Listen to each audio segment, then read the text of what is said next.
hati-hati teman-teman dengan produk-produk yang nggak jelas isinya apa, kayak gitu. Seperti yang mungkin nampak di sini ya, ada plastik-plastik krim kiloan kayak gitu, mereka jual dengan harga 150, 200, 300 ribu.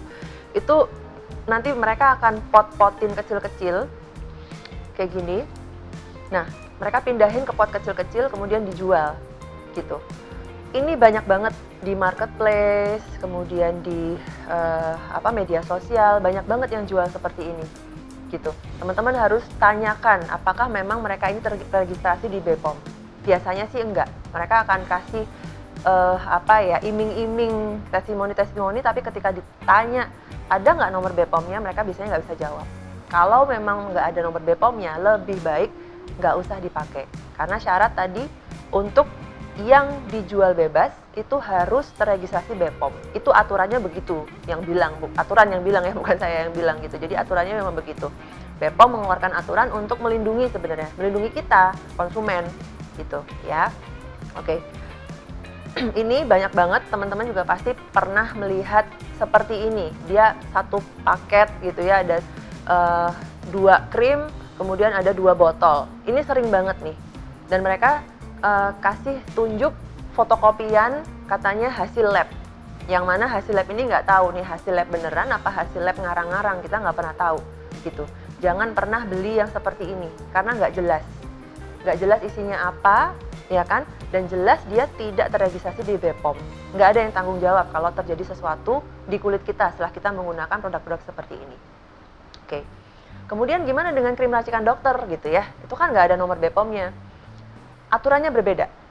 Untuk produk-produk yang memang diresepkan oleh dokter, penanggung jawabnya adalah dokter yang mengeluarkan resep itu. Kenapa? Karena satu, resep dokter itu adalah personalized. Jadi dibuat setelah pasien konsultasi dengan dokter memeriksa, menegakkan diagnosis, kemudian menyusun tindakan atau rencana terapi. Dalam bentuk mungkin pengobatannya ditulis resep di situ, gitu ya. Nomor yang kedua, setelah resep itu jadi, resep itu harus dioper dulu ke instalasi farmasi untuk diterjemahkan oleh apoteker atau mungkin asisten apoteker menjadi produk yang siap digunakan oleh pasien untuk mengatasi keluhan-keluhan yang ada. Gitu. Jadi si krim resep dokter tadi nggak boleh dijual bebas gitu loh. Karena itu kan ditujukan untuk si pasien itu aja. Kayak gitu. Jadi nggak boleh nih misalnya punya kopi resep kemudian untuk mau dioper atau digunakan untuk temennya, adiknya, ayahnya, ibunya, itu nggak boleh. Resep hanya boleh digunakan untuk si pasien yang namanya ada di situ. Kan kalau resep itu ada lengkap kan identitasnya, dokter siapa yang menulis resep, kemudian untuk pasien siapa, usianya berapa, tempat tinggal di mana, itu identitasnya ada di situ semua. Jadi resep itu hanya untuk si pasien yang namanya dan identitasnya tertera di situ, nggak bisa dipindah tangankan, gitu. Ada aturannya, sudah ada aturannya. Jadi resep itu seperti apa bentuknya, seperti apa isinya, itu udah ada aturannya. Kemudian apotek atau apoteker yang menerjemahkan resep itu juga nggak boleh sembarangan, harus memang apoteker yang sudah memenuhi persyaratan administratif, punya SIPA dan lain-lain gitu ya. Jadi nggak bisa sembarangan. Yang bisa meracik atau menerjemahkan resep menjadi suatu produk itu nggak boleh sembarangan orang kayak gitu. Oke, ini juga teman-teman pasti sering banget lihat di marketplace dan lain-lain, krim HTM yang dia tulis dia bisa mengatasi flek, mengatasi jerawat, memutihkan, mencerahkan, apa yang lain-lain. Hati-hati, HTM itu singkatan dari hidroquinone, tretinoin, dan mometasone. Kami dokter kulit di bidang dermatologi memang menggunakan krim dengan kode ini, tapi itu harus dengan pengawasan.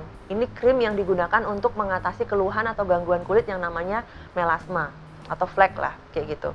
Tapi ketika digunakan tidak sesuai dengan aturannya, digunakan dalam jangka panjang, nggak terkontrol, itu malah jadi bumerang buat si pasien itu sendiri.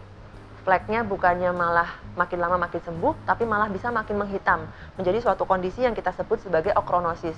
Teman-teman pasti sering lihat kayak gini, mungkin tetangga atau mungkin orang kita ketemu di jalan atau apa, ada bukan flek sih, ada bercak kecoklatan yang coklatnya itu agak beda. Bukan cuma coklat aja, tapi warnanya tuh kayak keunguan, kayak abu-abu seperti warna tembaga. Itu sudah jatuh pada kondisi yang namanya okronosis. Kenapa terjadi okronosis? Itu terjadi karena pemakaian hidroquinon jangka panjang. Lama banget gak terkontrol, akhirnya muncullah seperti ini. Kalau sudah terjadi okronosis, itu akan sulit sekali untuk diatasi. Bahkan kadang-kadang nggak bisa kembali ke kulit normal sebelumnya, kayak gitu.